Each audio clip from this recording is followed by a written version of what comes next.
ल हेर्नुहोस् है गाइजहरू, आजतिर गाउँतिर आएको शनिबार पनि परेको थियो। हिजो बेलुकातिर आएको थिएँ म यता गाउँतिर। अनि यो चाहिँ मेरो गाउँको जग्गा जमिन हो।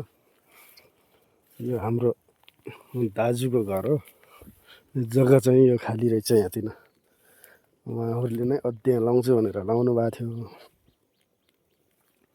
होइन। जग्गा चाहिँ अध्ययन लाउनु भएको थियो। यो चाहिँ बाँझो रहेछ। यहाँ तल चाहिँ लगाउनु भएको रहेछ है। तल लगाउनु चाहिँ भएको रहेछ। अब कहाँबाट जाने हो, यहाँतिर बार हालेर ठ्याम्सेर छ। अब परैबाट घुम्नु पर्ने हो।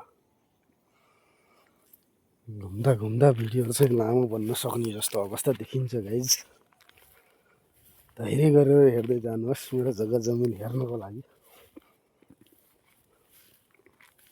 यसो शनिबार पारेर सुरु पारेर घुम्न आएको। पानीमा हिजो बजारबाटै चुट्यो पानीले बेसरी बडो नमजाले। ल यतातिरको यो पनि मेरो सब जग्गा मेरो जति पनि छ। यतातिर त्यो पर त्यो अलको बुटो देखिने यिनी। अनि यहाँ तल काल्नाहरू भए यिनी। तल सिमलको बुटो देखिरहेछ नि। यो सबै मेरो आफ्नै पर्छ गाउँको।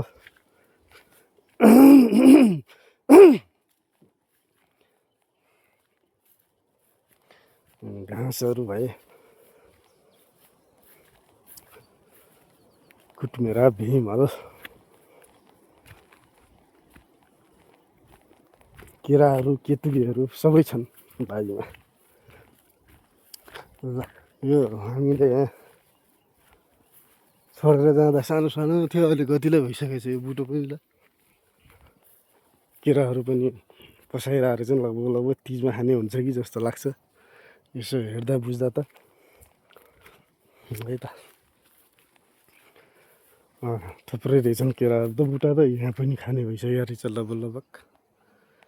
अब अझै त केलाउनु र अब तिजको 4-5 दिन अगाडि आएर तिजमा खाने बनाउनु पर्छ यो केराहरूलाई।